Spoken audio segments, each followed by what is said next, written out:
Gotten a lot of questions on how to fix a Moen faucet. Pretty ubiquitous faucet, and I'm going to go over some common issues and some common repairs today with you. So although my faucet has been taken out, I actually replaced it. If you haven't seen that video, check it out. I figured I'd still show you how to take this thing apart because whether it's actually hooked up to your water lines or not, the process is the same. So let's get to it. Importantly, if you bought your Moen faucet, check their website, especially if you need parts or you want help identifying which one you have. They'll actually do that all for you, and if you purchased it, you can get parts usually for free. So make sure to check that out before you end up buying parts, because this could save you almost 30 to 50 bucks. And you can find the exact part numbers you need. As with any plumbing repair, make sure to turn the water off below. Make sure you get those shut-off valves. If they don't turn off and water still flows, make sure to turn off the main water. That way you don't have to worry about any leaks. And secondly, because you'll be working in your sink, make sure to put some towels or paper towels in your drains. That way nothing like the small screws and parts fall down, because that would just make this a lot more stressful and annoying. Of course, all the tools will be listed below. First thing you want to do is take off this cover. You can just take a little flathead screwdriver, wedge it between. And as you can see, it has two little wings that help keep it in place. Next, you probably won't be able to see, but there is a small set screw that holds this handle on. It is a 7/64 Allen key. So you want to insert that, you'll feel it seat.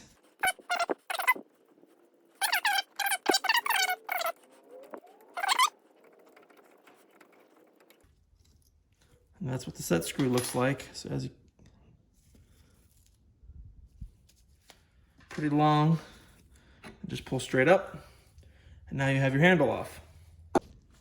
Put your rag around the base of the faucet, because we're going to take off this dome, which is just threaded on. A little water might come out. Now we want to take off the stopper here. See, there's a Phillips head screw.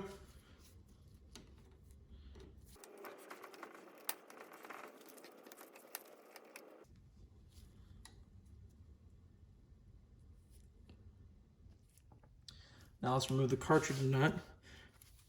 So this piece, you see, just sits on here. It's keyed. That way it goes in correctly, so you'll know if it's not in properly.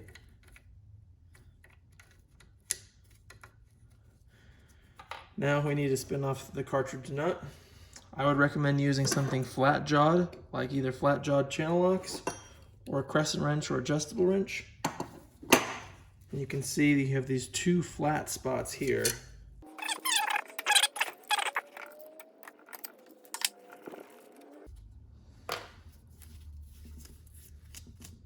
Now to get to the cartridge, it's held in by a retaining clip. Right here you can kind of barely make it out, but you just wedge your screwdriver in.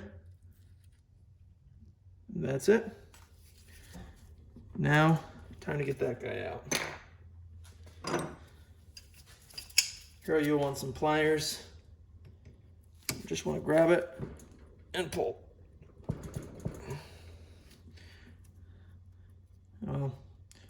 This little washer comes off, and you can also see it's keyed. It's flat on two sides, so it sits on top. And now we can try and pull this guy out.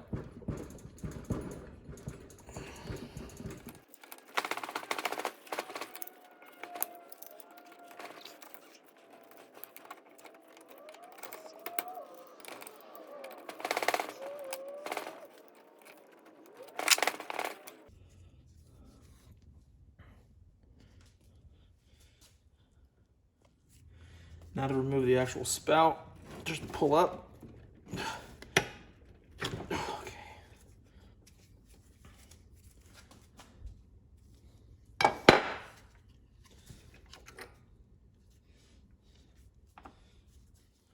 All right, so if the bottom of your faucet is leaking, meaning if under the spout, I'm gonna put this back on just to give you a visual. If you see water coming out from under here, more than likely, besides tightening things up, it's this O-ring down here that's gone bad. So to take that off, you could just use a pick, or in this case, I'm going to just use this small screwdriver since I'm not going to reuse it. And then you can replace that. They get cracked and worn over time. So if that is your issue, try that. It's relatively cheap. Again, I'll link all the parts below so you can find it. And what you'll do when you get the new one on, obviously you'll have to take off all these parts like I showed you. Put a small amount of plumber's grease on there, just so when you put that back on, it slides on nicely, and then when you put the spout handle back on, it doesn't squeak. Because if your handle is squeaking, or your spout is squeaking when you move it, that means that there's not enough grease or lubrication under there on those O-rings. So you'll want to lubricate that O-ring, and then you'll be able to stop that leak. So another potential source of leaks, again, whether it's at the bottom of the faucet here, or sometimes I've seen it manifest between the dome and the bottom of the faucet. So besides looking at this O-ring, especially if it's just the bottom, if it's between the dome and the bottom, or even the bottom, there's another O-ring right here that you want to inspect.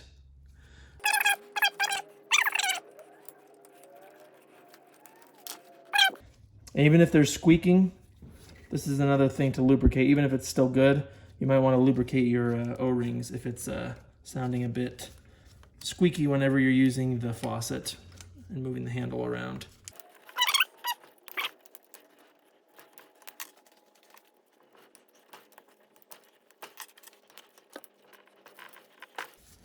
Just like that. If you have poor water flow from your faucet head, one thing you can do, and you don't have to take apart the faucet like I've already done.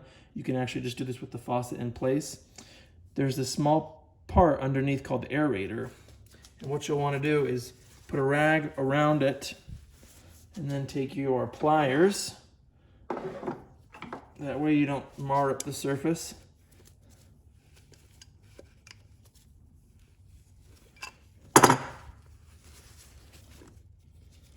And then you'll be able to unscrew the aerator here. And sometimes this little honeycomb space gets filled with gunk and debris. You can see there's a slight amount right there.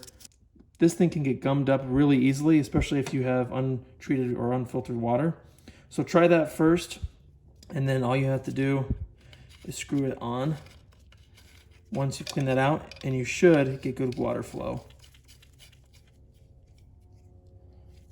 And honestly, I've never had to tighten these with pliers, but sometimes I've had to take them off. So you should be fine without pliers putting it back on, and that should fix your low flow problem. And then for potential hose issues, one, if you're not getting any water through here, you can take this cover off just by twisting it off. You might need pliers.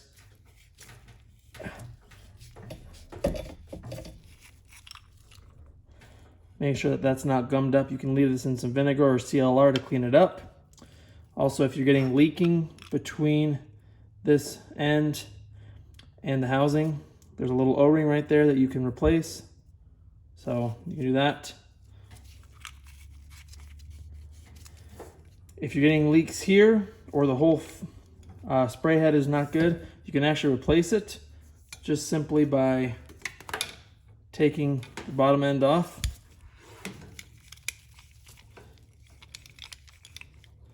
So if you're leaking from here, between these two joints, there's an O-ring right there that might need to be replaced, or you might just need to tighten this connection here. This area can also get gummed up, so check here too. That little aerator will stop particulates from getting in, so if there's too much junk, that will stop your nozzle from working. Usually the cartridge will have a number on it, so that way you can help find a replacement.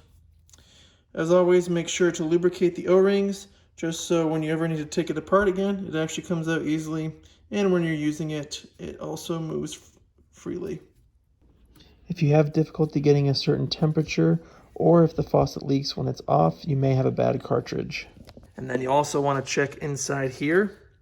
Check inside the actual body of the faucet, just to make sure that there's nothing clogging things up. You can see there on the left and on the right, and even there in the front, there's some holes. That's where the water will travel and move around, so you want to make sure that those are unclogged. And again, if your water is untreated, usually there can be some junk build up in there. Now we just install it back. I actually found using channel locks, this area actually kind of works nicely for putting it in. Make sure that little wings here on top and bottom are lined up.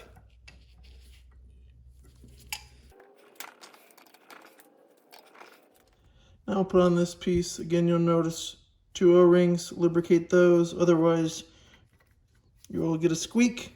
The diverter, or in this case diverter collar, is responsible for diverting the water from the faucet head to the spray nozzle and vice versa. So if you're having any issues at either end, this is a potential culprit.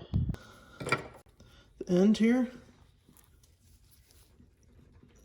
that grease will really help it easily go on. There we go. And you'll know it's fully seated when we can see those threads. Don't forget the little washer.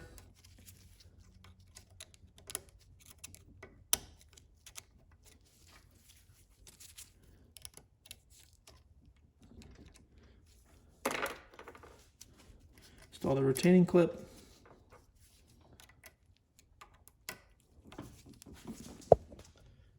Which leads us to now putting on the cartridge lock nut.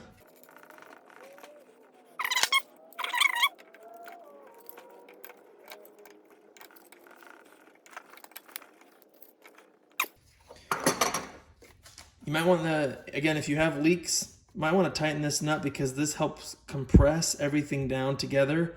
So the O-rings are only part of the equation. You want to make sure that there's a tight fit on this whole faucet body.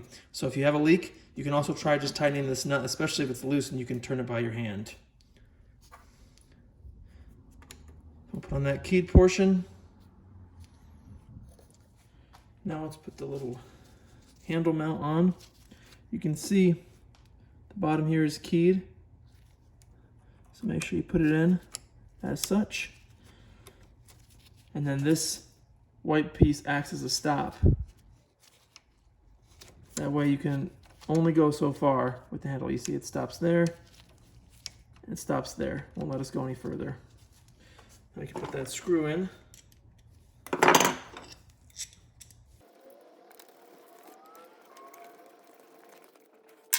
Throw the dome on.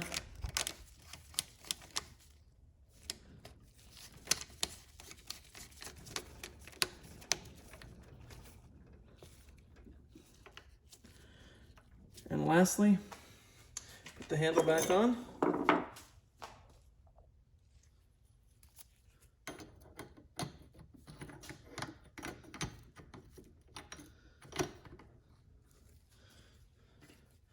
Get the set screw.